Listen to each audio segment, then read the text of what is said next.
Hey there, my name is Dustin Hull. I'm currently a master's student in psychology and adolescent development, and I'm trained to become a child counselor. And now I'm opening up a center for the World Transformation Movement here in Tampa, Florida. I'm so incredibly grateful to the WTM and especially grateful for the man who started this movement, and that man is Jeremy Griffith, the Australian biologist and the author of this magnificent book, Freedom, the End of the Human Condition. So, first off, what is the human condition? Well, Jeremy describes it as the riddle of why humans are competitive and aggressive when the ideals are to be cooperative and loving. These are seen as kind of like the devil and the angel on the shoulder, the good and evil. Well, Jeremy reveals why humans came to be burdened by the human condition.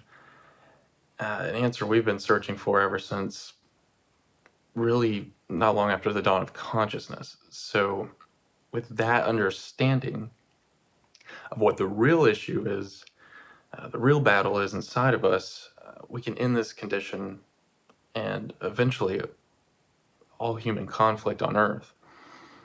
So, freedom explains that our true nature involves not selfish but fully selfless moral instincts, which we gained along with our conscious minds through nurturing. And so, lastly, in this book, you're also shown the integrative meaning of life, which is just mind blowing. So, from this, we can see how we take part in this wonderful creation of greater wholeness on earth through unconditional love. So, for me personally, finding Jeremy's work was the end of a very long journey, and I've gone down every rabbit hole you could possibly imagine in psychology and philosophy and religion, mythology, quantum theory, whatever. But in all that time, I felt I was building towards something. Whatever it was, though, it was like right in front of my face, and I couldn't see it for the life of me. So then I heard Jeremy speak for the first time, and it was just all brought into perfect wholeness. His words reached out, and it was kind of like putting up a mirror to me. It was confronting, but out of that reflection really came just a small voice that just had so much to say. And I understood it was a part of me that just wanted to be loved. And I had this like crazy euphoric feeling in it. I've only had that one other time, and that was a moment I can remember feeling the most love as a child. So it was kind of like connecting back to that child. So it was just incredible. And while that was beautiful, the human condition itself has been terrifying for us.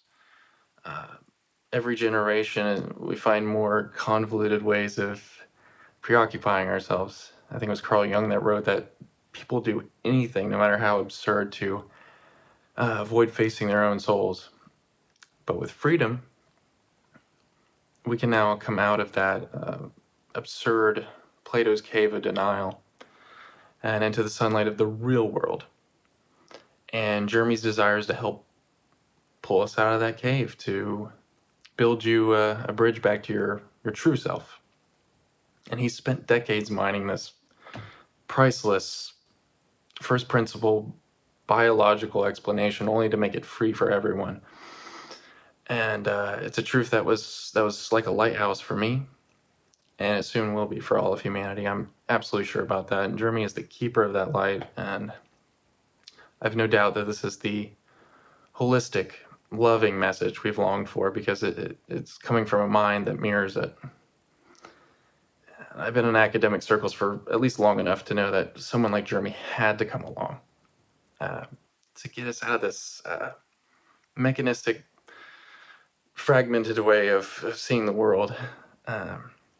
Because we are behind that 50-foot thick concrete wall that R.D. Laing was talking about that It separates us from our instincts and the truth.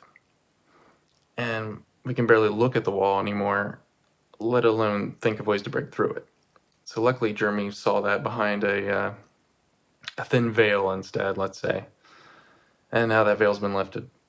And if we give ourselves enough time to adjust to that light behind it, we'll soon see how wonderful that world is. And even in the short time that I've been in this movement, I've come to feel at home pretty much wherever I am. It's just such a wonderful feeling. When I interact with people, I notice things about them I never would have before. When I was busy shelled in, worrying about my own worth, my own self-worth. And so I'm not so quick to label anyone because we all live with this condition. And we all have a common bond as beings of love. So now I can focus on helping build the new world. I can be a part of something much larger than myself, something that unlocks a much larger part of me. So in one way, those instincts are like the innocent child, but in another way, it's the wisest part of us. And I guess that's what Plato meant by all knowledge is remembering. Because in rereading Jeremy's work, I can tell you that this is a knowledge everyone has within them that's waiting to be remembered. And as Lawrence Vanderpost had once said that of all man's inborn dispositions, there is none more heroic in him than love. And we all become resigned as adults, not even thinking about the human condition, but that inborn love remains in us. It shows through. So resignation, I kind of imagine is sort of like I try to depict it as the adults in the movie that kind of forget the magic. But small children always remember because it's what's natural. And what I'm talking about is not escapism. What I'm talking about is the magic of our instincts. And a conscious understanding of them and the human condition is the ultimate freedom. It's the only kind of utopia that could ever work. The one that proves that all humans are truly, as our founding fathers in America said, created equal. Equality based on a moral, selflessly loving nature. So from this understanding, all forms of human suffering can be eliminated. It's only a choice of whether we choose to take up our birthright. As the saying goes, we are the ones we waited for. It is so true. And so if anything, I would only wish every human being could read this book and have the patience with themselves to take what's inside it, and because we all just deserve it. We've been through way too much. And that's what's so amazing about this group at the World Transformation Movement. You come as you are, and you're embraced. You don't have to pretend to be an angel, to pretend that you're not broken. We're all broken, but we're all deserving of love. And this theory fully vindicates our corrupted state. There is no need for atonement. Jeremy's work proves the journey humanity has been on is a worthy one and a heroic one. And I want you to know, I want everyone to know, that they are the heroes of their life. And I have the book to prove it. So now we can come home from our journey with the holy grail of understanding in hand, and all of the old armor we once built for ourselves can just simply fall away. As T.S. Eliot said, the end of all our exploring will be to arrive where we started and know the place for the first time. Jeremy perfectly described this way of living, and so I want to read. It's one small passage from Freedom.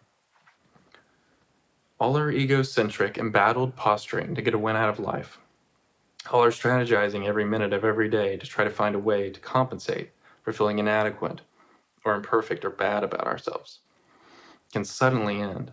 We can leave Plato's dark cave, where we have been hiding to escape the glare of the truth about our seemingly imperfect condition, excitement, and meaning based on liberating, truthful, honest understanding of ourselves and our world is what we have to sustain ourselves now. Yes, the excitement and relief of being effectively free of the human condition, the joy and happiness of being liberated from the burden of our insecurities, self-preoccupations, and devious strategizing, the awesome meaning and power of finally being genuinely aligned with the truth and actually participating in the magic true world.